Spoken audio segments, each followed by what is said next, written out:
Hail Zeus, Hail Hera,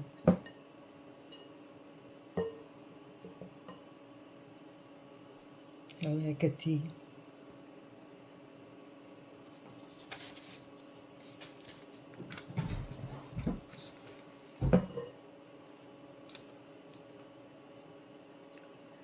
In my desires to embrace all emotions as they occur in the here and now, and simultaneously release suffering as directed by my muses, I seek a four-step process by Eckhart Tolle. It's a fairly simple process to release suffering, and I seek to do that this evening through the Tarot.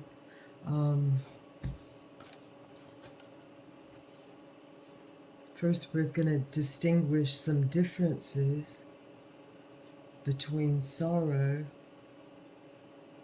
which is emotion. Sorrow is the emotion in our thoughts. It's true sadness. We feel it in our mind. It's a true, true, true state of being. It's our emotions in association with generally a loss, a great loss. This is one of the starkest representations of the sorrow card that I've seen. I've seen some starker one, well, maybe one starker one. This is fairly stark.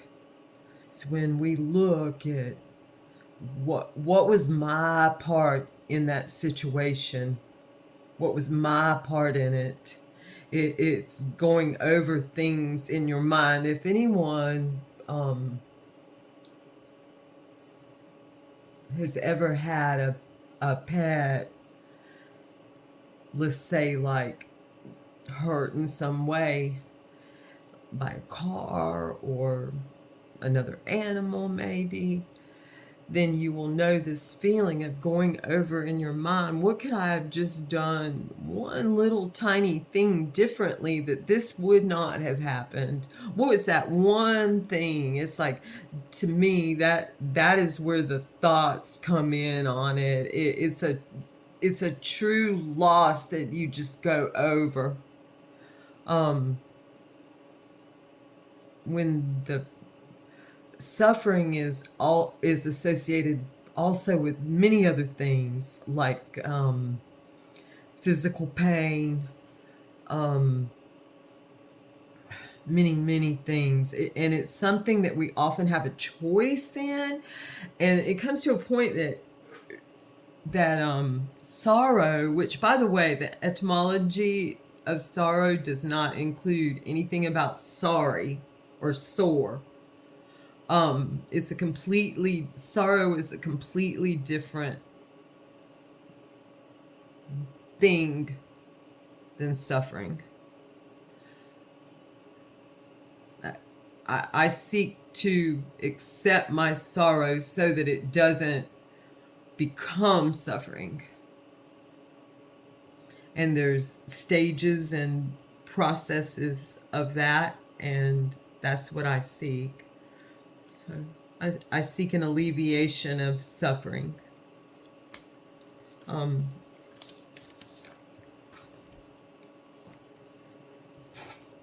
shuffled a little bit. The reason I'm doing this read is because October 30th, which it still is for 2 minutes, is the man that the only man I ever married, ever put any documents on any court records with, anything like that, any real commitment with. This is his death date. He died on this date. And I'm going to tell you something personal about that, at least a little bit, only because for me, there's a distinct line there that a distinct choice and a distinct line that I have come to where I've made a choice not to step into a certain type of suffering. And first, I just want to say what a really great man he was. Although when people die, it just makes them, they're easy to idolize. But he was I married him because of how safe he was in some way, but yet he was like a very extremely wild, handsome man. He when he passed, he was a captain on a very busy metropolitan, I would say, fire department in North Carolina. And although he was a rescue man, and he began as a volunteer, he literally would chase with his tape recorder, if that tells you anything. He would chase fire trucks and specifically ambulances, but any emergency when he was a little kid, and record them going. And I mean, it was very sweet to hear his recordings. Very sweet. As a kid, he would do that. And so you could say maybe he was called to emergency services. He loved rescue. He was known for it. He was on the USAR team. He saved a lot of lives.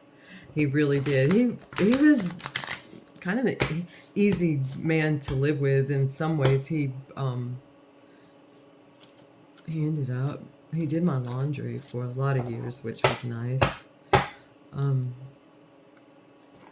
He was a really good dad. He was very safe with our daughters and just mainly laughed at them. We just wanted them like to be friends and with each other mainly, and not to really have a lot of pressure.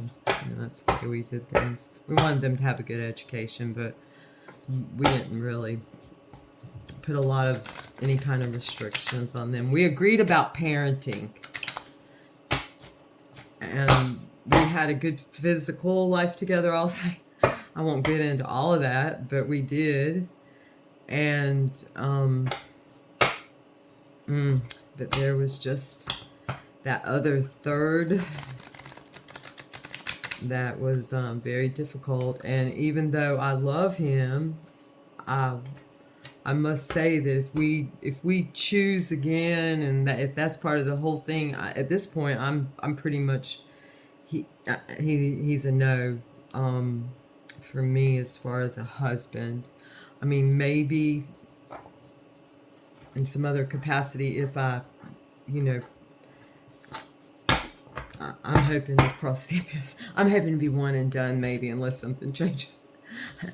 I act like I know what's going to happen. I have a theory on it.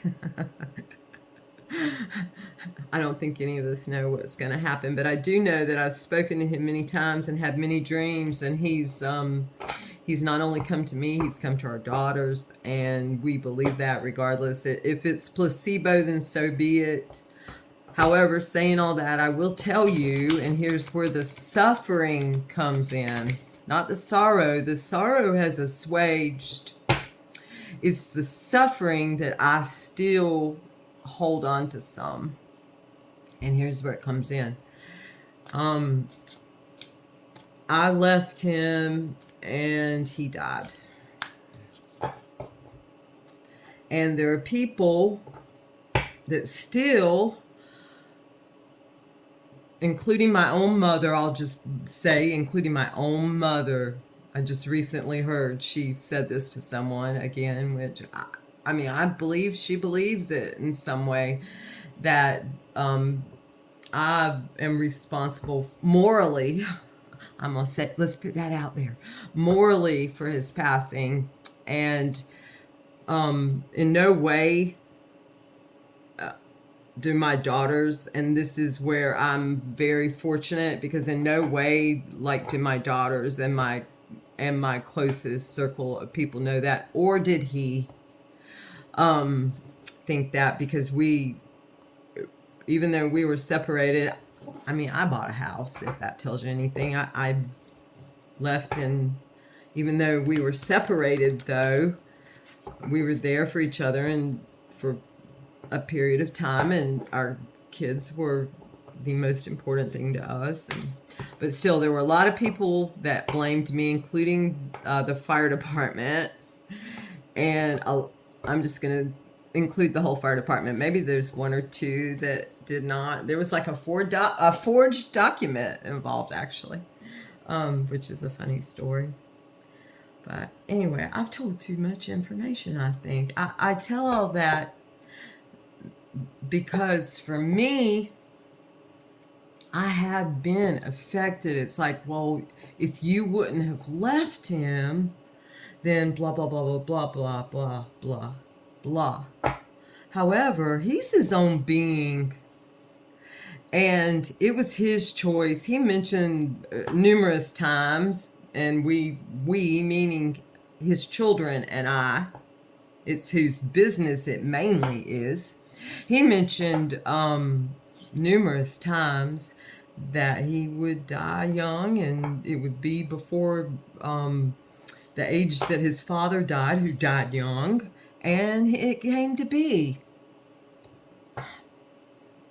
I would get pissed when he would say that. And what goes on between lovers, and especially between two people that have made a choice with one another and have made their vows with one another, is really no one else's business. Or could they possibly understand the blending of it? It's like it's a third thing. When two come together, there's automatically a third. It's like I bring the eggs and the sugar, and you bring the butter and the flour. We'll both bring a little milk, and boom, make some heat. We got a cake. That cake, depending on the two people and what they bring and what they administer to one another, depending on that, that's only their business. So what other people say, I pretty much say F it in any situation that I have had with a lover, a man, period. And especially with this man that I was married to for a long time. However, when your own mother brings stuff like that up, moral, which to me screams judgment and church and you shoulda, woulda, coulda, then of course I must look at myself. And I have and will and do. And at this point, I'm giving up suffering. And there's a way to do that. And I always go longer than I say I'm going to. I was going to try to have this done by the time that candle burned down to where it is. And I popped a couple of glasses before. I better get this. Oh, shit. Okay. All right. These are some of his things. Well, some of the things I have of his. This is he made this wax finger. It looks like his finger too. He may have, I don't know about this little dent. He had a little dent, wasn't that big. But he made this wax finger in high school. And this is a badge of his when he was a lieutenant, which he was happier with than a captain. That's just a little firefighter I found on the beach one day. I find all kinds of stuff. I found this on the beach too. I love little fishy stuff. He fished which I appreciated that about him. Not enough, probably, at the time. I found this lure, too. I thought that was a beautiful lure. I find a lot of stuff out there. He had a boat, and it was a flounder gig boat with lights, and so he'd go out in the intercoastal waterway in North Carolina on a regular basis and flounder gig. And I maybe would, if given the opportunity, I maybe would go with him, but I never went with him. I was like, damn, I don't want to be out in the middle of the night stabbing fish. So, but he had a good time. He did his thing. And there were a lot of things that I just was like,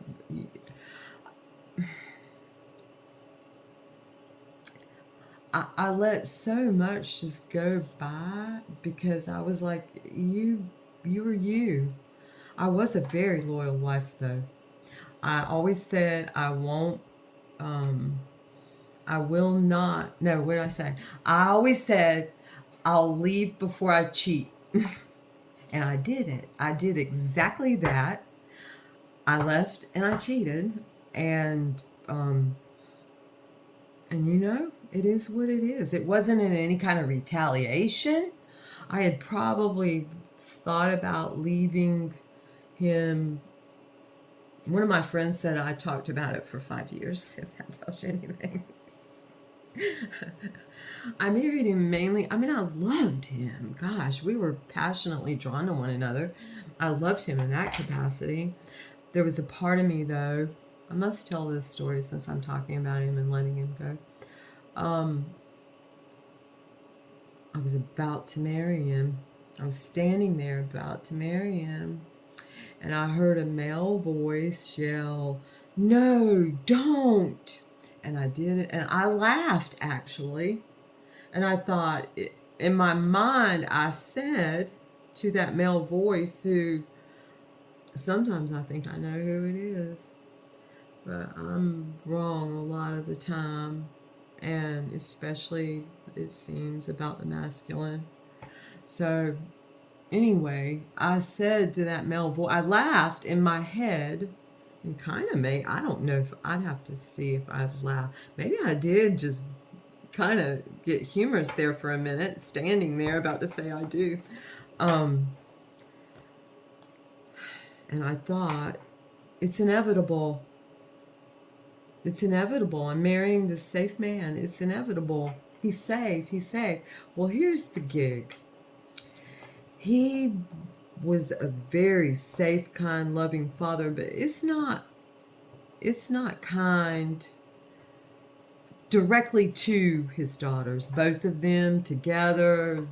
I mean, I think he one time lost his temper a little bit with the baby, who was like a monkey, and probably at about 3 or 4, I believe, I remember him maybe just popping her just a little bit, and she was brokenhearted. Never with the older one, ever. And anyway, I'm not going to get into the children that... Okay. I don't even know the fuck what I was just saying, or why I was saying it. This may just be that I'm going to just pull one card, or 2, maybe 2, maybe 3. Let's just, or maybe I'll do this. I don't know. How late am I? Oh, it's Halloween. I think it's Halloween. Happy Halloween.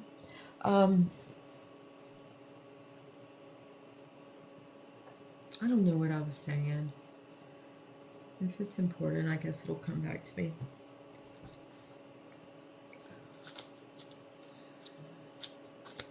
Maybe it will. I have a lot of stories of his stories that are really wonderful. I'm using a deck called the Flow Deck. Did I say that already? I don't think so. I'm using a deck called the Flow Deck, and it is, all the suits are water. And as we pull them, okay, like for example, this is the 7 of Snow, and it's called Deceiving. They're all water, a representation of water. And the swords, which this is the Seven of Swords, and the swords are snow. And it's deceiving, isn't it? These appear to be almost a beautiful curtain in a way, but if you look closely, there's thorns under that. I mean, it would be deceiving, especially for a child, to be tempted to walk through that. I could have seen me as a little one running through that, maybe. I'd hope I'd see those thorns. I'm a little bit afraid. I think if I'm afraid of any entity on this planet, it's what lies beneath the ocean that I can't see, and it's plants. Actually, plants will grab at me sometimes, but I'm becoming friends with them. I've started really making a habit of hugging trees. I hope that memory, I hope I can remember what I was going to say about the man I was married to. He occasionally pops up in my head and it's like, don't forget about me. I've had numerous, intense, vivid dreams of him. Some of them are amazing. This is the devil card in this deck.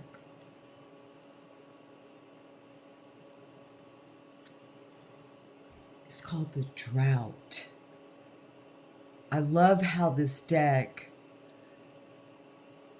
it's all about mother's representation. It's called the Drought. Now that'd be a real test. So, and it also, if you look at it from this perspective, this deck removes morality. It removes that very thing that so often is associated with blame and shame, and just there's no love in keeping yourself down or attempting to keep others down. If there is, somebody's going to have to prove it to me. I have never seen any real love unless you're keeping somebody down to keep their fucking head from getting cut off or something terrible like that. Excuse me for going so far out there, but it's true. Unless you're doing it out of like, I'm saving a freaking human body life, then I don't know any reason about getting somebody down. I don't see any reason. I just don't. Not to say that I haven't caused damage to humans, because I have. Generally, it's been a matter of my rage. I see red, and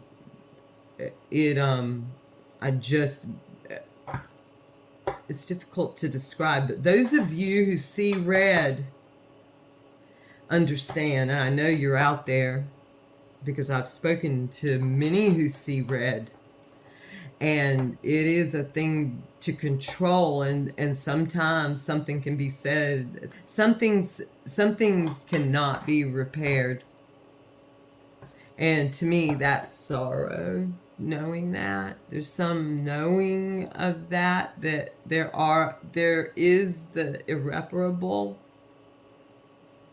and thus I tread lightly, and when I do make a mistake, I ask for forgiveness.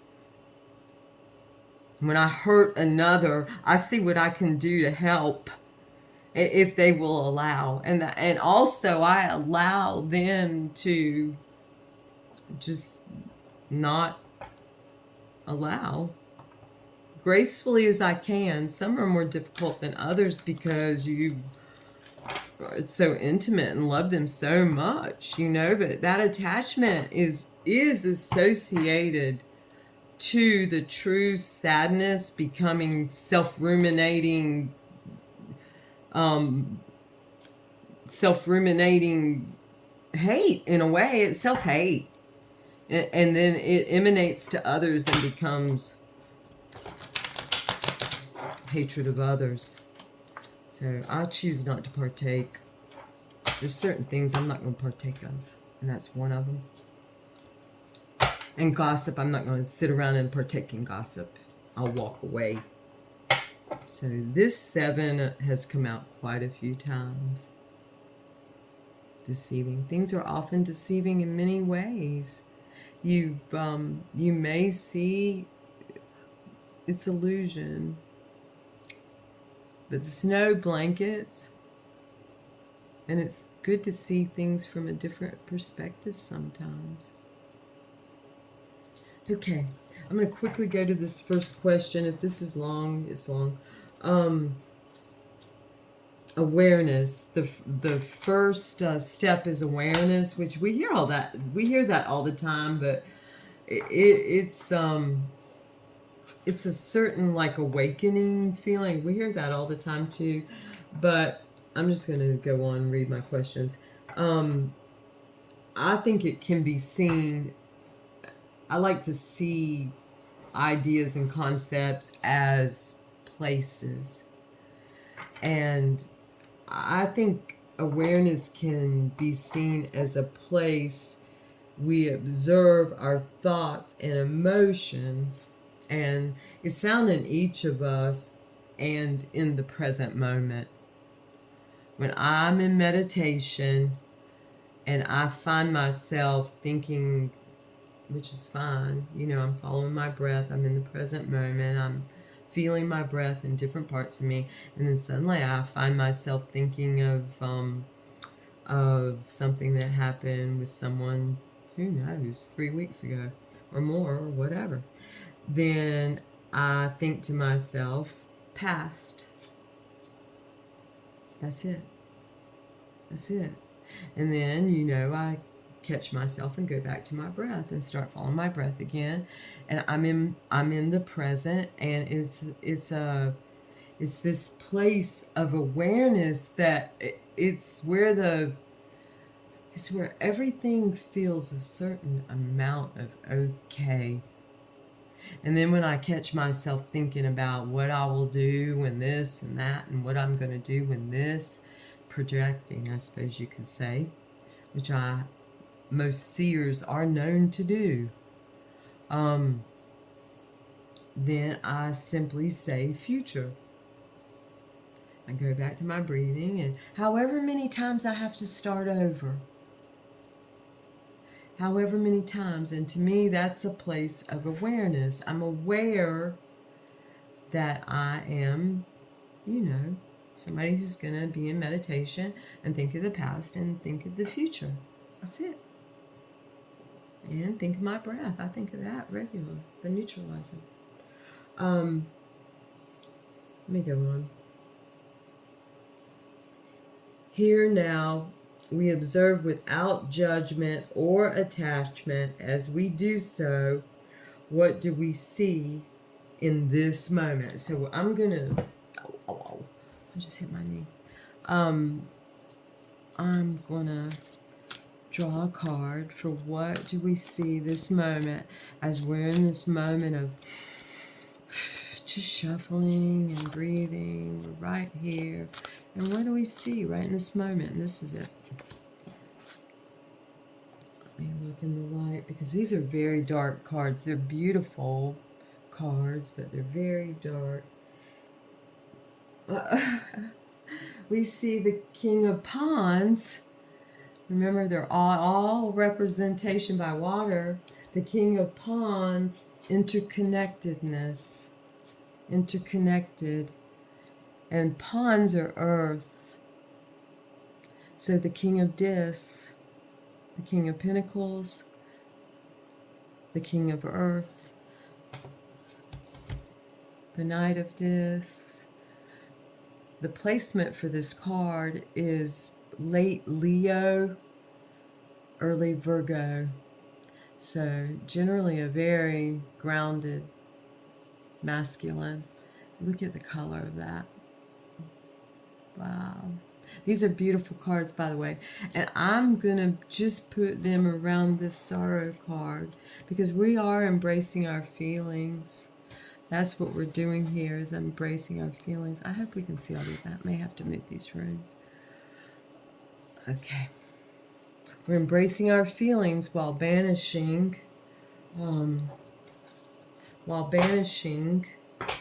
our suffering. Suffering is not noble. I don't care. Somebody would have to probably freaking, for me to say that it's noble, that shame is noble, that's associated with shame on you. You know, I've been told that in my life, shame on you, and I'm like, nope, nope, nope, nope, nope, nope, nope. So, no. If I have made a mistake and it's hurt others, then it will definitely be looked at. That's not it. It's the shame that, and it's a tool used by evil, by the way. Okay, we're going to end here with that. Okay, the second, and what do we see? Well, we already know. We see divine masculine coming forth. That's what I see. That's what I want. And so I'm going to see it. Instead of seeing, I'm disappointed. Instead of looking at it that way, I'm going to see the good things in it. In like, I'm going to see divine masculine rising to some degree. To some degree. And that's how I'm going to see it. With lack of expectation, really. With lack of attachment.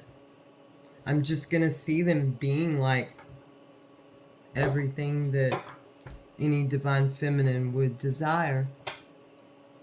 And vice versa. And reciprocally. All right, the second step's acknowledgement. And as we embrace, I read a little thing this morning about these things. That's why I decided I felt like I should do this reading. This is not the easiest read I've ever done. Especially I'm recording it. So, acknowledgement. As we embrace our pain, this card wants to come out. As we embrace our pain, discomfort, I'm embarrassed to show my handwriting. As we embrace our pain, discomfort, sadness with compassion and understanding, where do we yet, what kind of handwriting? Where do we yet suppress, deny, and resist? So that's what we're looking at. Where do we suppress, deny, and resist? And I have to look at these cards because the stars in our dreams. And I would say that is true. And look how much they look alike. That's a beautiful card. It's called, in this deck, the Illuminated Path. So we resist in our own path. I resist in my own path, and I probably have a million examples. Maybe not that many. So giving up resistance is a wonderful thing. These cards are, I have to say, gorgeous. Well, that's 2 major arcana. No, it's not. I said divine masculine. I said piece major arcana. 1 court card, 1 major arcana. All right. The third step and question is in our acceptance. So the third step is acceptance, and guess what? Surrender. In our acceptance, we surrender to the present moment, free from our own resistance, what peace and clarity awaits us. So we're kind of wanting to look into the future a little bit. What peace and clarity await us as we embrace our sorrow, as we come into awareness, into the moment of awareness, and as we acknowledge, simply just saying, yes, that's it, yes, you got that, or I got that, yes. And so we acknowledge our both our sadness and our resistance. So, and then that brings us to a certain acceptance. And our question is, when we do that, when we're in that place when we're in the presence and we free from resistance to ourselves, really, what peace and clarity awaits? I'm going to look at it first.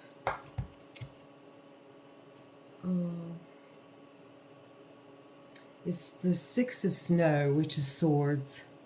And isn't it gorgeous? I don't know if you can read it, but it's called When to Fly. So the Six of Swords, and I'm not going to say you all know, but it's what we call reason. It's a beautiful feeling of, wow, this just makes so much sense. And in this deck, it's that feeling of knowing just that second when to fly. So it's going to be clear. My actions, our actions, are going to be clear to us, very clear, and so all around just beautiful. The Six of Swords is, in my opinion, one of the best cards in the deck. Of course, my significator, my court card significator, is the King or Knight of Swords, so it's only natural I probably feel that way. I love all the sixes and all the cards, though. And this When to Fly, I dream of flight.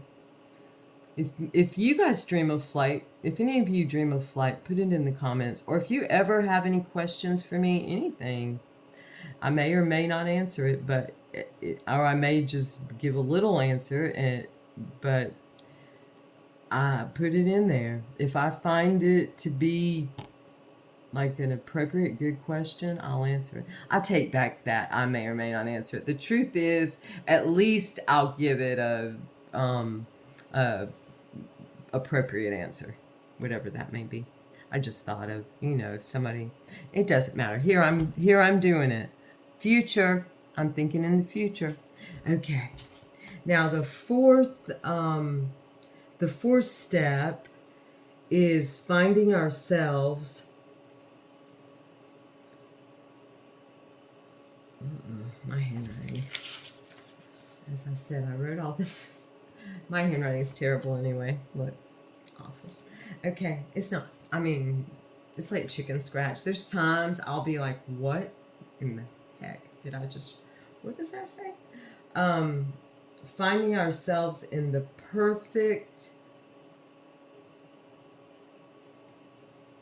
place of accepting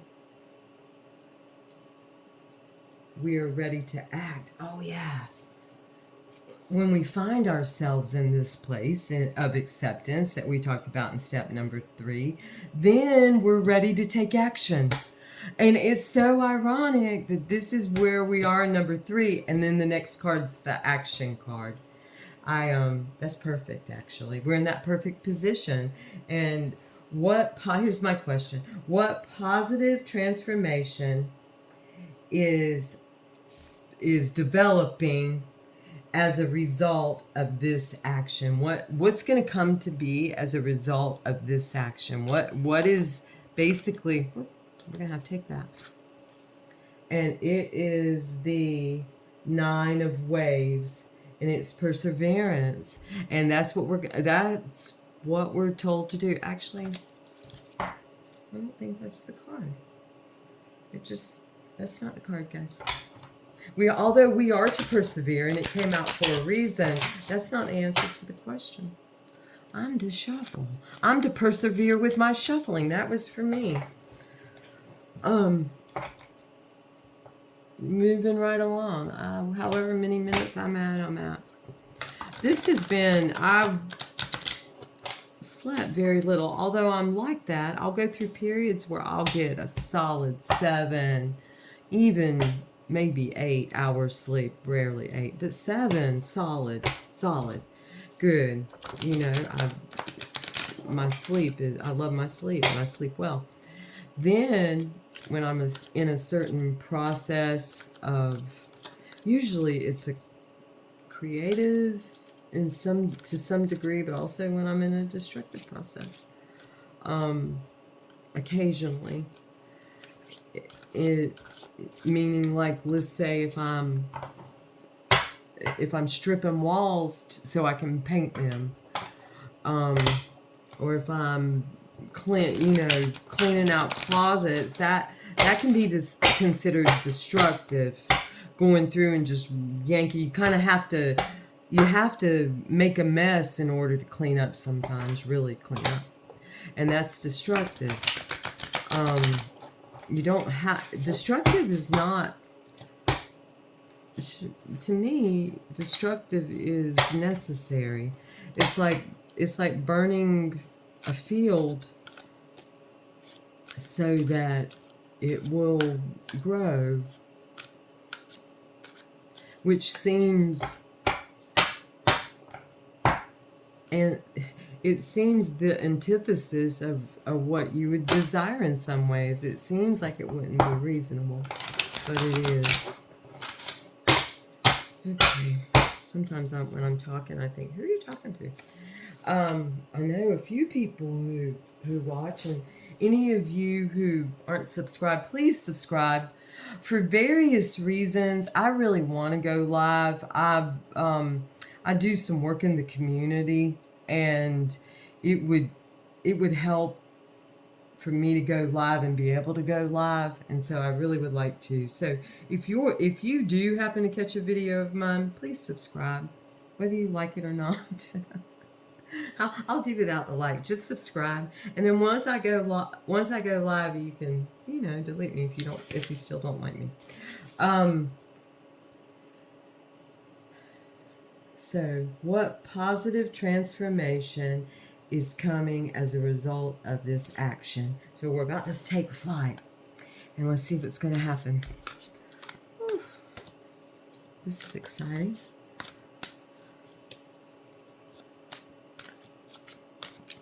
Limitless action. It could be anything. I'll tell you something I would love to know, and I think I'm going to do a post of this. I'd love to do a poll. How many of you have jumped out of an airplane? How many of you have skydived or parachuted? How many of you, or you can put if you bungee. No, we're just going to say jumped out of an airplane. How many of you have done that? I have. And I would do it again tomorrow, given the opportunity tomorrow. And I hope to do it again soon. I've tried to organize some work trips, but it's hard to get people to jump out of a plane. Okay, this is the card. This is it. This is going to tell us what's coming as a result of all these steps we've taken. Boop, boop, boop, and boop. And here we go. Oh my. The 7 of Clouds. Instant focus. The 7 of Clouds. And that's the second 7 of Cups. And so there's going to be instant focus. And I actually have been thinking, some things you just know when. Some things you just know what. It just, boop, it happens and you know. And so this, in this deck, is 7 of Clouds. And it's instant focus. There's no morality in this deck. I love decks with no morality. I told a friend a story tonight about animals having no morality. We'd like to think they did.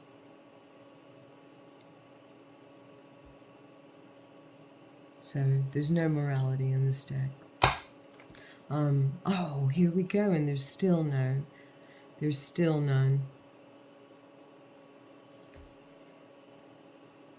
This has come up 3 times, this deceiving.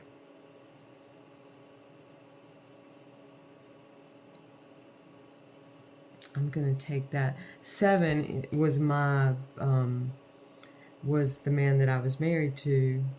It was his favorite number, which, I mean, he loved the number 7. He was rescue 7. He had all the 7s.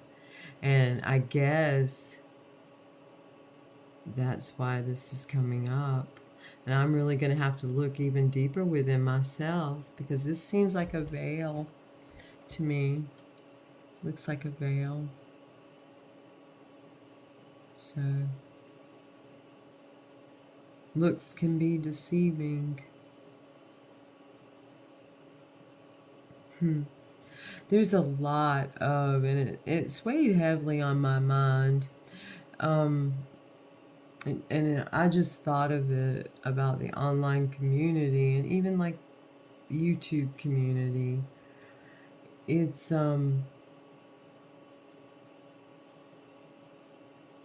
there. I try. I know nothing. I really do not. I do suspect things. I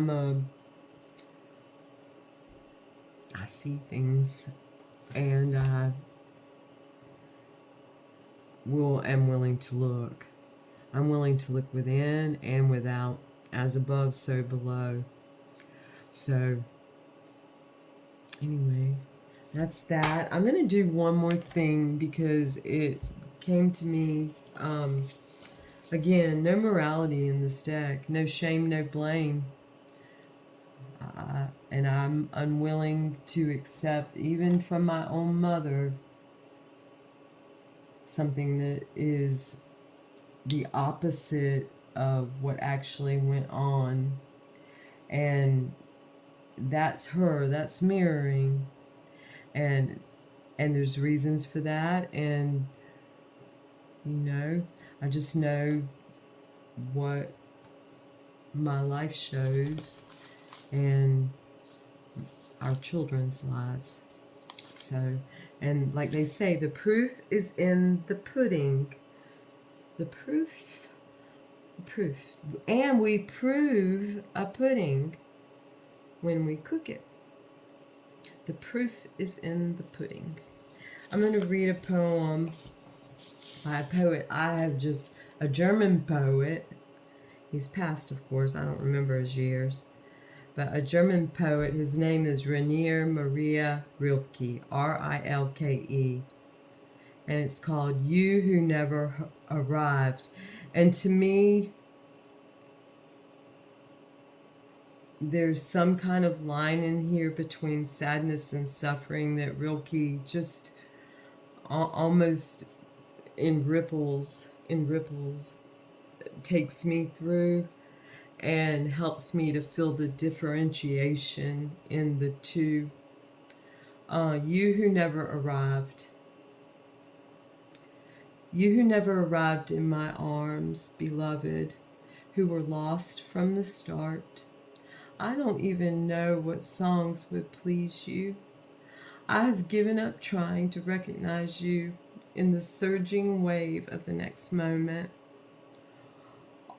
All the immense images in me, the far off, deeply felt landscape, cities, towers, and bridges, and unsuspected turns in the path, and those powerful lands that were once pulsing with the life of the gods, all rise within me to mean you, who forever elude me. You, beloved, who are all the gardens I have ever gazed at, longing, an open window in a country house, and you almost stepped out pensive to meet me, streets that I chanced upon, you had just walked down them and vanished. And sometimes in a shop, the mirrors were still dizzy with your presence and startled, gave back my too sudden image. Who knows? Perhaps the same bird echoed through both of us yesterday, separate in the evening. And with that, I'm going to say thank you for listening, and please subscribe. Thank you.